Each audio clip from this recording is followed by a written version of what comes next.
도소매 분리는 소매 가격을 상승시키는 것이 아닙니다.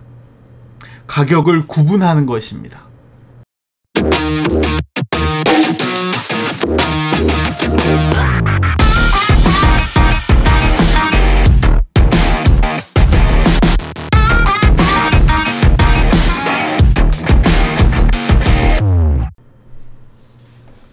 안녕하세요. 플로리스트 박성호입니다.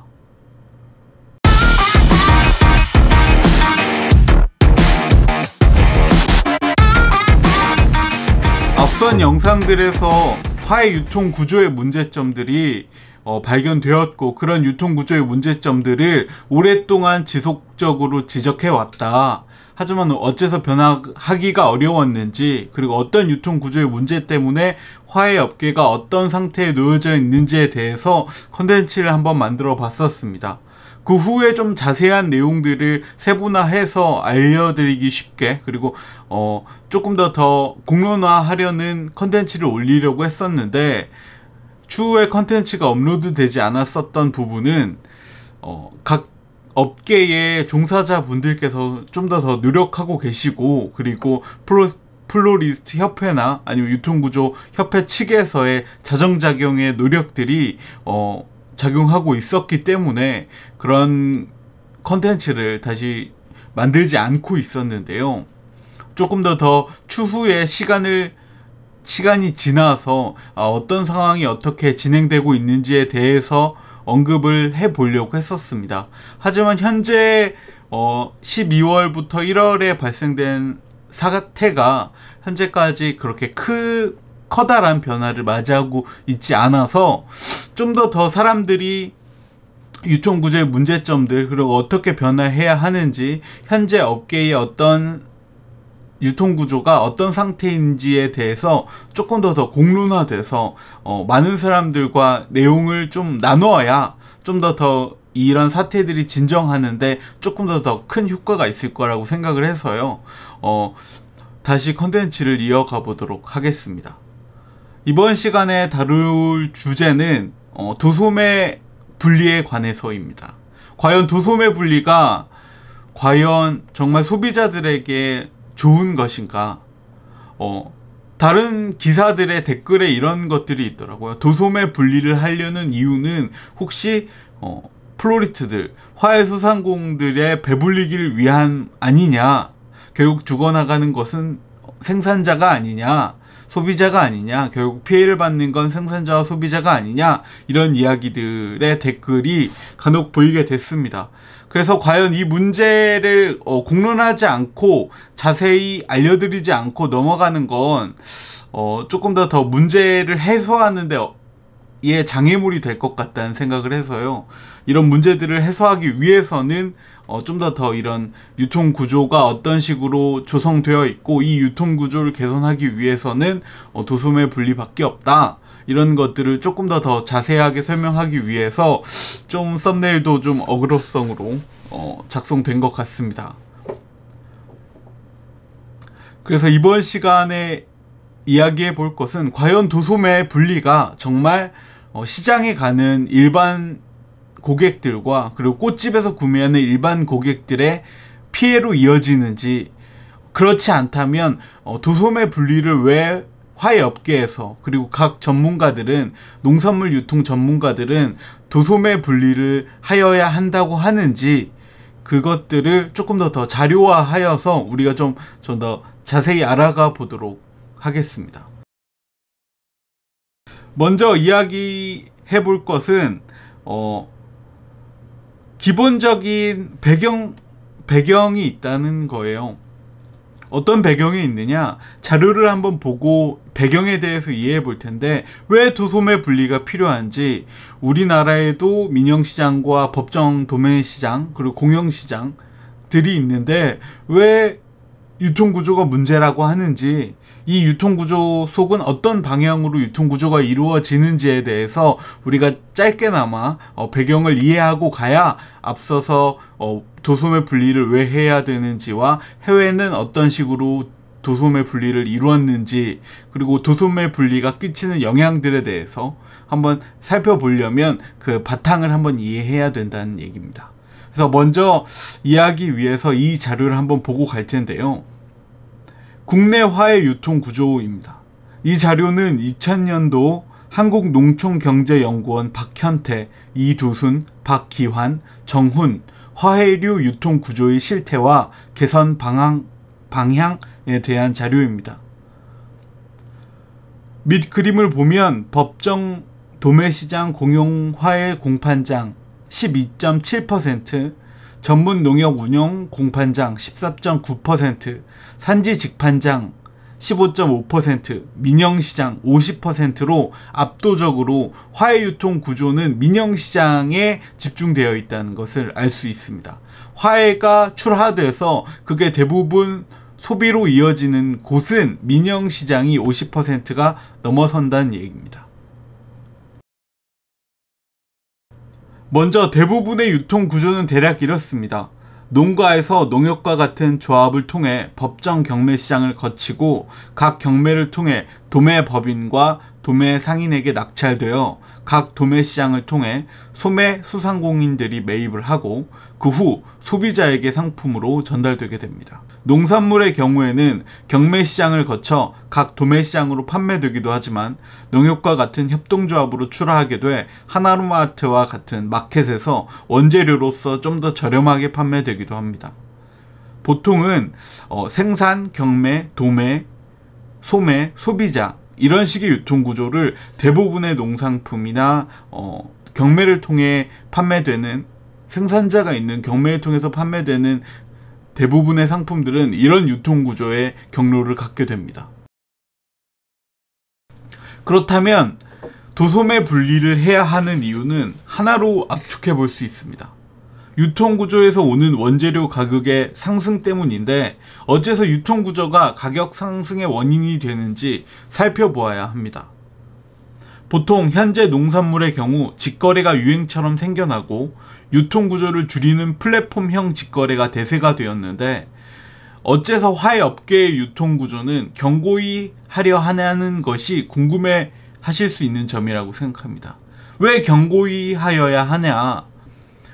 다른 농산물을 판매하는 것들은 대부분 네이버팜이나 네이버 스토어 그리고 직거래 라이브를 통해서 직접 거래하게 되는데 왜 화훼 업계만 유통구조를 더 단단히 만들어야 되냐, 입출입 절차를 만들고 왜 도소매 분리를 해서 유통구조를 더 확실하게 만들어야 하냐고 말하냐, 왜 그것들을 주장하냐, 이런 것들은 현재의 유통구조 자체가 없기 때문입니다. 유통 시스템에 행정적 규제가 있는 이유는 수요와 공급의 차이에 따라 가격의 차이가 발생하게 되고 가격의 차이와 위험 요소에 따라 농가의 생산량이 줄거나 늘게 되고 그로 인해서 가격 차이의 폭이 커지게 돼 공명하듯 전체 시장이 폭락할 수 있기 때문입니다. 그렇기 때문에 규제와 제도가 마련되어 있는 것입니다. 하지만 현재 제도는 있지만 대부분의 거래는 민간 유통시장, 민영시장에 대부분 몰입되어 있기 때문에 제도와 규제권 바깥에서 일어나는 일이어서 앞서 이야기했었던 것처럼 가격 차이의 폭이 커져 공명하듯 전체 시장이 폭락할 수 있는 일이 발생하게 됩니다. 결국 배추처럼 규제가 충분히 있는 상황에서도 결국 날씨의 문제, 병충해의 문제 때문에 유통 전체 과정에 문제가 생기는 것을 억제하기 위해서 다양한 제도들을 마련되고 있는데 그런 제도들 밖에서 이루어지기 때문에 행정적인 지원도 있을 수 없고 그리고 물량적인 조절도 공정하게 이루어지지 않을 수 있고 수요를 개선할 수 없고 공급을 데이터화할 수 없기 때문에 이런 전체의 위험량이 높아진다는 것입니다. 이 위험량이 높아지게 되면 결국은 가격의 변동폭이 커지게 되고 가격의 변동폭 때문에 소비자가 구매하지 않게 되면 소비력이 떨어져서 결국에 시장 전체의 위험 요소가 된다라는 이야기입니다. 그렇기 때문에 제도와 규제가 없다라는 것을 이야기하고 있는 겁니다. 유통과정을 축소하는 이유는 농산품이 유통과정 속에서 가격이 상승하기 때문인데 화훼시장은 규제와 제도 바뀐 민영시장에서 거래가 대부분 이루어지고 있기 때문에 수요와 공급을 조절할 수 없고 가격과 품질을 보장할 수 없기에 가격이 상승하는 위험한 줄다리기를 현재까지 계속 이어가고 있기 때문입니다.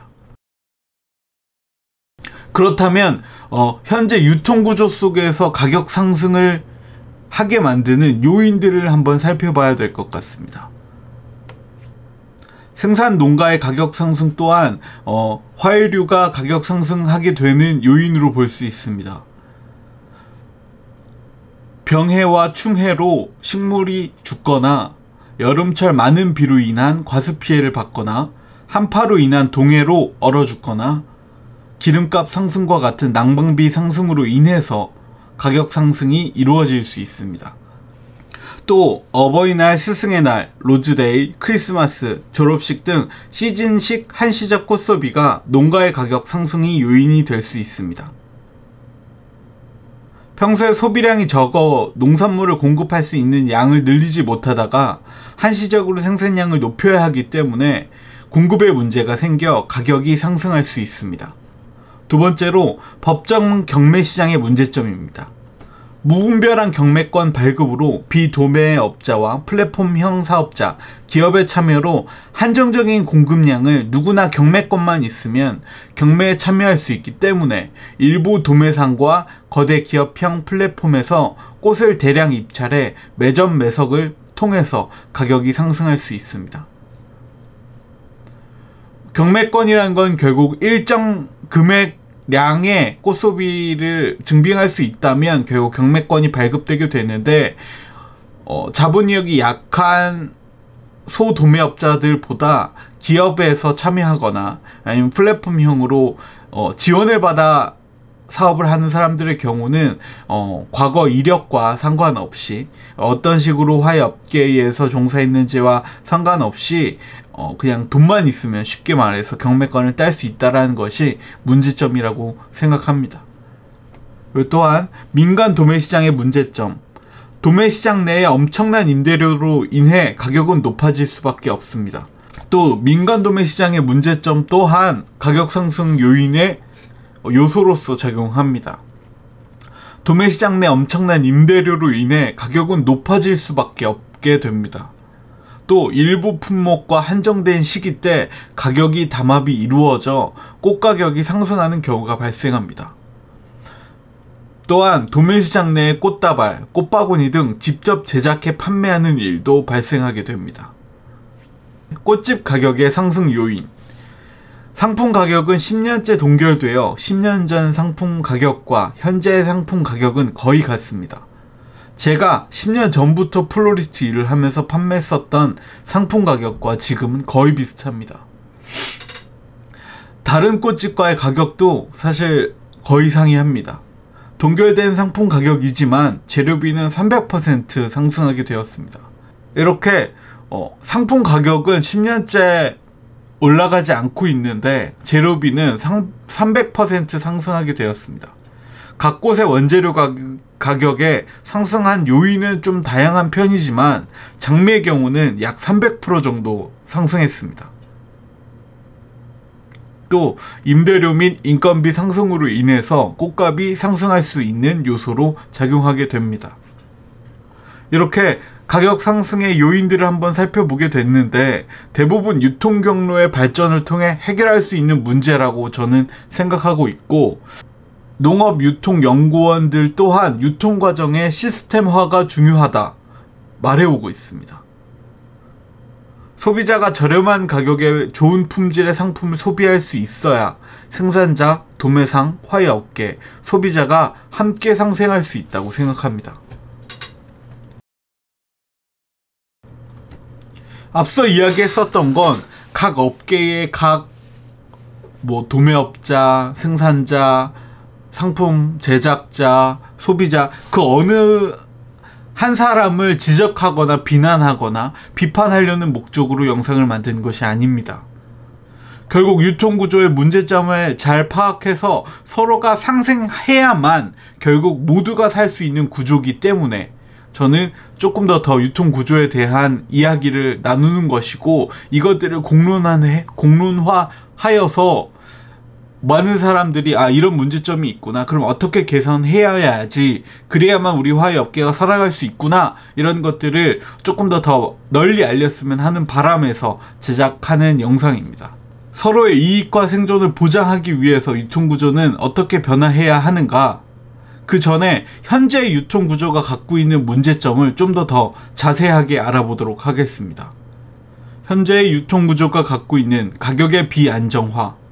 민영시장은 개인 도매사업자들이 모여 생겨난 시장이므로 판매량, 수요량, 유동성 등을 데이터화할 수 없기에 앞으로를 대비한 통계를 할 수 없고, 문제점이 생겼을 때 대비할 수 없게 됩니다.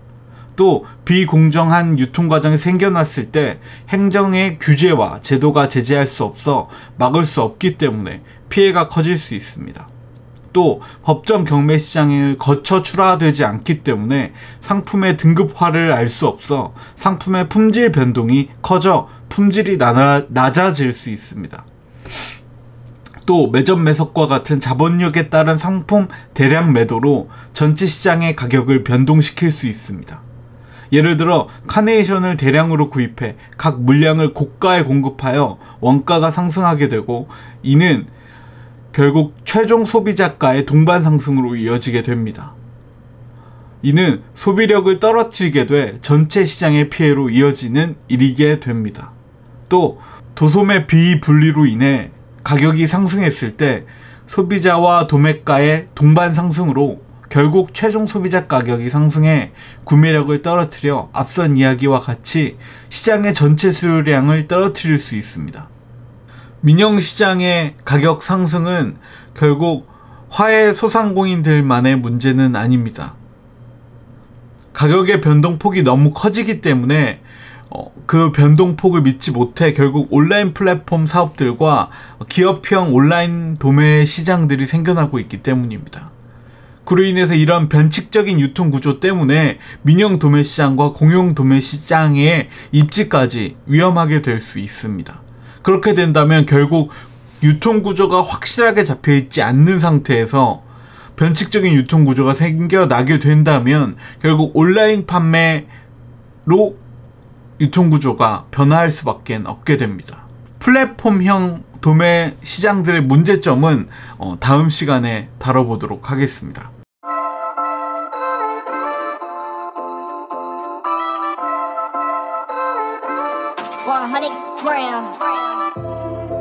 I know it's been way too long, yeah.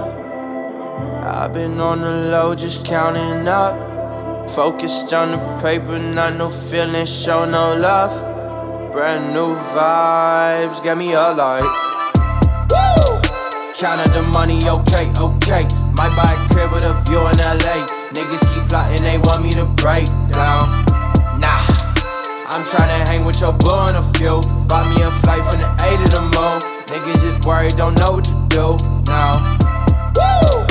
Counting the money, okay, okay. Might buy a crib with a view in LA.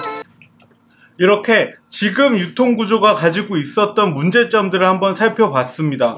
그렇다면 어떤 유통구조가 가장 옳은 방법들인지 해외 유통구조를 통해서 한번 살펴봐야겠습니다.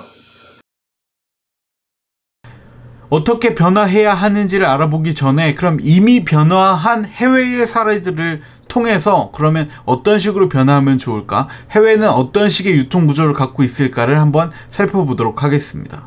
일본은 생산자에서 농협과 집화 출하업자, 수입업자를 통해 법정 도매시장을 통해 출하되게 되고, 법정 도매시장에서 중도매인과 꽃가공업자, 도소매업자를 거쳐 소비자에게 전달되게 됩니다. 대부분 공영기업과 협동조합의 도매시장을 거쳐서 소매업자에게 판매되고 그 후에 소비자에게 전달되는 유통 시스템을 갖고 있습니다. 습식 유통을 통해 고품질의 절하 품질을 유지하고 있습니다. 전에 일본 여행을 하게 됐었는데 화해용품점에 가게 됐습니다. 근데 저희 동행인 가이드님께서 프로리트셔서 입장할 수 있었지 이런 라이선스나 사업자나 플로리스트를 인증하는 증이 없다면 용품점에 조차 입장할 수 없게 됩니다. 절화뿐만이 아니고 플로리스트들이 사용하는 원예용품, 플로리스트들의 도구들 또한 직접 도매 시장에 가려면 결국 이 라이선스가 있어야 된다는 얘기입니다. 그렇다면 다음은 네덜란드의 유통 구조를 보겠습니다. 세계 화훼 생산량, 세계 수출 46%를 책임지고 있는 네덜란드의 유통 구조를 살펴봅시다. 자료는 박지숙님의 2012년 IT 기술이 1차 산업의 가치사슬에 미치는 영향 연구, 네덜란드 화훼 산업의 중심으로 라는 한국 항공대 석사 학위 논문의 자료입니다. 네덜란드는 전체 세계 화훼 생산량의 15.1%, 유럽 화훼 생산량의 34.6%를 책임지고 있습니다. 알스미어 화훼 경매 시장은 세계 최대 규모입니다. 네덜란드는 그린포트라 불리는 정부주도 원예 화훼 산업의 산업, 학술, 연구의 협업을 이루는 5개의 클러스터가 존재하며 재배, 생산, 개량, 판매, 유통, 관리 등을 연구 발전시키는 거대한 고리를 이루고 있습니다. 가히 꽃의 나라로 불리울만 합니다. 또 유통과정 또한 체계화되고 시스템화되었는데 생산자 협동조합과 유통협동조합, 유통경매조합, 도매경매조합이 파트너십을 통해 유통 생산 과정과 생산, 소비, 경영, 수출, 판매 경향 등을 파악해 데이터화하고 있고 유통망의 생화관리, 품질 상승화, 가격 안정화 등 파트너십을 통해 연대하고 있습니다. 다소 복잡해 보일 수 있는 유통구조를 갖는 이유는 유통시장의 구조가 안정적일 때 농업과 산업의 가치를 키우고 위험 요소를 줄이며 생산자와 판매자, 소비자로까지 이익을 키울 수 있고 그 시장의 파이를 국내를 넘어서 세계로 넓힐 수 있기 때문입니다. 생산자, 판매자, 소비자, 그 어떤 연결고리도 끊어지게 되면 그 업계는 살아남을 수 없게 됩니다. 런던의 뉴코벤트 플라워 마켓의 홈페이지입니다. 누구나 꽃시장에서 꽃을 구매할 수 있나요? 우리는 런던의 꽃집과 기업을 대상으로 하는 도매시장입니다. 꽃을 사고 싶은 사람은 지역의 꽃집과 거리의 시장을 이용해주세요. 꽃을 구경하고 싶다면 거래가 종료되는 무렵 아침 늦게 오시면 꽃을 볼 수 있습니다. 런던의 뉴코벤트 도매시장뿐만 아니라 대부분 유럽 국가의 꽃 도매시장에서도 지역 꽃집을 이용해달라는 문구를 볼 수 있습니다. 도매와 소매를 분리하려고 하는 것은 단순히 소비를 제한하는 것이 아니라 결국 그 업계를 지키기 위한 룰과 연대입니다. 실제 도소매를 분리했을 때 꽃을 소비자가 구매하는 가격은 크게 변하지 않습니다. 현재 소도매를 분리하지 않았을 때 꽃을 구입할 때 대부분 구매량에 따라 할인율이 적용되고 있기 때문에 자주 오거나 많이 구입하는 사업체들을 이미 알고 있어서 그 사람들에겐 조금 더 저렴한 가격에 도매가로 판매하게 되는 것입니다. 그래서 대부분의 소매 고객들은 현재와 미래의 가격은 그렇게 큰 차이는 없게 될 것이라는 이야기를 하는 겁니다. 하지만 분리되지 않았을 때의 문제점은 있을 수 있는데 가격 변동이 커졌을 때 쉽게 비싸졌을 때 일부 도매 과정에서 소매업체와 소매 가격을 동반 상승시키게 됩니다. 업체가와 소비자가를 같이 높여서 맞추게 됩니다.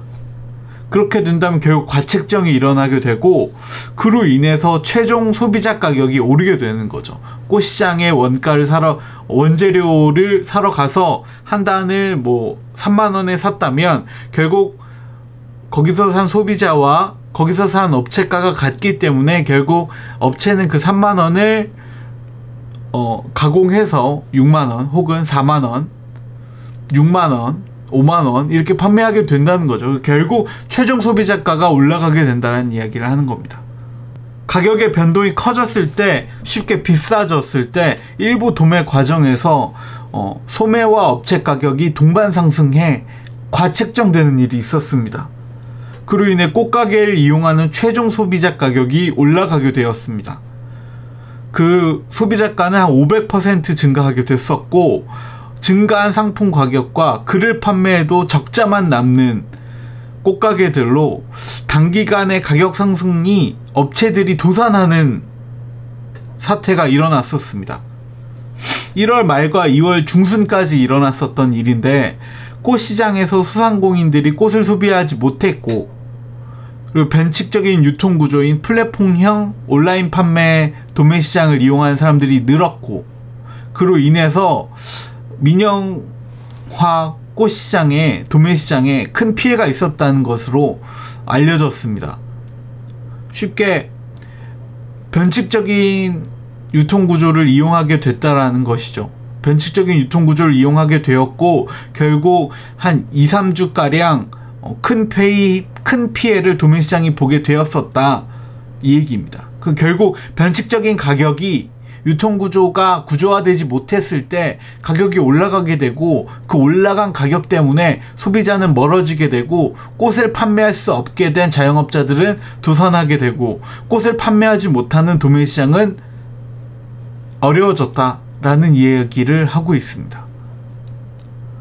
이는 도소매 분리가 필요한 이유와 민영화 시장이 구조화되어야 하는 이유를 반증하는 사태였다고 생각합니다. 그럼 긍정적으로 생각해서 어떤 방향으로서 유통구조가 변화해야 하는가를 한번 살펴보도록 하겠습니다. 크게 두 가지로 볼 수 있는데, 하나는 유통구조가 민영시장에서 법정 도매시장으로 옮겨가면서 유통구조의 변화는 일어날 수 있고, 그로 인해서 발생할 수 있는 이익들을 살펴보자는 것입니다. 먼저 현재의 법정 도매시장의 유통구조에 대해서 알아봅시다. 법정 도매시장은 한국농수산물유통공사가 운영하는 화훼 공판장으로 법정 경매시장과 법정 도매시장으로 이루어져 있습니다. 한국농수산물유통공사인 H센터에서 운영하는 공영시장이기 때문에 정부의 지원 및 가격 안정화에 개입이 가능하고, 각 농림수산식품부와 농림기술청 등의 농가 피해에 대한 대비와 개선을 지원할 수 있게 됩니다. 또 화훼 상품의 등급을 매겨 상품의 품질을 등급화하고 판매량, 출하량, 공급량 등을 계측화해 데이터화할 수 있고, 가격의 변동을 확인할 수 있게 됩니다. 그리고 그로 인한 예측 또한 가능하게 됩니다. 또 행정 지원을 통해 유통 시스템을 개선할 수 있는 LEF, 습식 유통으로 건식보다 좀 더 나은 품질의 화훼 유통 서비스로 꽃의 컨디션을 조절할 수 있게 되고, 화훼 품질과 상품 품질을 상향할 수 있게 됩니다. 또 ICT 종합정보 시스템처럼 농가의 원산지 정보와 농가 정보를 확인하고 추적할 수 있으며, 시스템화하여 보다 나은 품질의 데이터로서 상품을 제작할 수 있게 됩니다. 이렇게 유통구조의 투명성이 가격의 안정화를 만드는 데 있어서 중요한 요소이고, 공영 도매시장의 확대가 화훼 유통구조를 발전할 수 있다 생각합니다. 결국 화훼 시장의 대부분 꽃 소비량의 60%를 소비하고 있는 민영시장이 변화하지 않고 계속 가격 변동폭이 커지기만 한다면 결국 사람들은 도매시장을 이용하기가 어려워질 겁니다. 그리고 이런 이슈들의 문제제기를 통해서 결국 법정 도매시장이 활성화하게 된다면 결국 그 퍼센테이지는 공영화 시장, 그러니까 법정 도매시장으로 옮겨가게 될 겁니다. 민영시장에서 법정 도매시장으로. 과연 그게 완벽히 옳다고 이야기할 수 있을까요? 하나의 시장을 없애고 하나의 시장으로 다시 몰리게 만드는 거, 전 그게 과연 이 화훼 업계의 파이를 크게 만들 수 있는가, 그걸로 보진 않습니다. 여태까지 잘 이용되지 않고 있었던 법정 도매시장 또한 활성화시켜야겠지만, 현재 수입것을 구매할 수 있고 다양한 상품을 볼 수 있는 민영시장은 분명히 존재해야 합니다. 그렇다면 이 민영시장이 앞으로 어떻게 발전해야지 공영시장과 함께 튼튼히 성장해서 결국 국내뿐만이 아니고 해외로까지 유통 시스템을 확대시킬 수 있는지, 그리고 그 영향력과 시장의 파이를 키우게 만들 수 있는지, 그것을 알아보려고 합니다. 저는 함께 성장하는 것이 좋겠다고 생각하고 있거든요. 그렇다면 결국은 우리는 소비자도 플로리스트들도 민영시장도 공영시장도 변화해야 된다고 생각합니다. 그러면 민영시장의 구조화와 도소매 분리가 이루어진다면 어떤 영향이 생길지 살펴보겠습니다. 이건 대부분 예측이고 이런 식의 좋은 효과가 있을 것이다, 이런 것을 이야기하는 겁니다. 민간 도매시장이 구조화되고 도소매 분리가 이루어진다면 어떤 영향이 생기는지 알아보도록 하겠습니다. 먼저 도매시장이 구조화되면서 조합으로 운영된다면 먼저 행정적 제도와 지원을 받을 수 있게 됩니다. 입출입 절차를 도입함으로써 이용량, 수요량, 판매량 등 데이터화가 가능해지며 그로 인해 유통 시스템 개선을 위한 행정적 지원의 토대가 마련되게 됩니다. 안정화된 유통 구조로 대체 유통 시스템인 플랫폼형 유통 서비스를 대비할 수 있게 됩니다. 또 유통 구조의 체계화로 조직적 운용으로 인해서 유통 구조가 투명성을 갖게 되고 수입국과 다양한 매입 화해보다 나은 구조를 통해 투명성 있게 공급하기에 플랫폼 유통 서비스와 법정 도매시장과 차별성이 생기게 됩니다. 이는 민영시장만의 강점을 얻게 된다는 이야기입니다. 또 구조화를 통해서 화해소상공인들과 연계, 파트너십이 가능해지며 소비자와 도매인과의 분쟁 조정 기능과 소득 공제 및 매입 계산서의 발행 일원화가 가능하게 됩니다. 유통구조의 가격 안정화로 인해 상품 제작의 서비스와 상품의 품질이 상승하게 되고 안정된 가격으로 인해 소비자의 판매로 구매력을 끌어올릴 수 있게 됩니다. 그로 인해 지속적인 소비로 인해서 농가, 도매, 소상공인들의 이익을 보장하게 됩니다. 화해시장 자체의 지속력과 안정성을 높일 수 있게 됩니다. 그렇다면 도소매 분리가 소비자에게는 어떤 영향을 미치게 될까요? 도소매 분리는 소매 가격을 상승시키는 것이 아닙니다. 가격을 구분하는 것입니다. 물론 그 과정과 시간이 오래 걸리게 되고 힘든 일이지만 결국 건강한 화해 업계와 안정적인 가격과 안정적인 공급, 그리고 안정적인 판매를 위해서 모두의 이익을 위해서 꼭 필요한 것입니다.